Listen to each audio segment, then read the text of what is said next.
小香港張木頭啊，今日睇大潤發旁邊嘅呢個龍騰花園啦。咁呢度咧都係電梯單位，呢個電梯已經換新，包括我哋裝修都係全新嘅，3房40零個，上去睇睇。上到嚟單位啊，唔會令你失望啊！房間正81方，咁嘅空間俾晒你使用，全屋嘅家私家電都係全新嘅，包括我哋吊頂假天花。呢邊最緊要個酒櫃咧係成面都係訂做㗎，呢邊啲酒櫃同埋我哋收納空間全部訂做出嚟嘅。咁啊睇翻呢個空間咁 OK 㗎，擺翻10人8人，呢啲朋友一齊 friend 一齊嚟晒都冇問題。咁啊廚房空間啊全部打晒重做，比較尷尬嘅一樣嘢就係呢個雙門冰箱大過頭啦。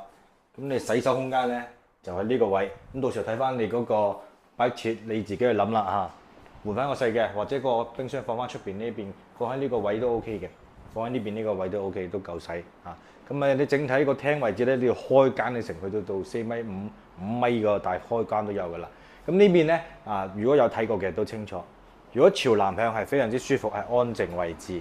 咁如果係朝北向咧，咁啊會對翻嗰個高架橋就會好嘈啦。咁呢邊個採光同埋我哋一個靜音效果咧係高好多。咁而家 total 總價都係40零個，40出頭嚇，40出頭可以上車。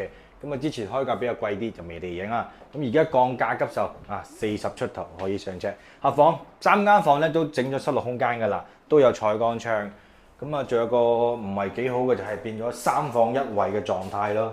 啊而家呢個，但係佢整體嘅全部都係打晒嚟做㗎啦，呢啲瓷磚上牆全部新嘅，新框框。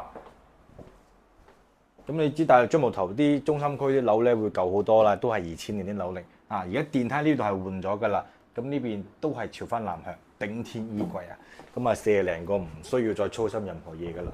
呢間客房包括我哋成間屋嘅4台空調啊，同埋啲床啊都有齊㗎啦。啊仲有榻榻米，全部都堅㗎，訂做㗎呢一邊，全部訂做㗎，使費都唔少啊。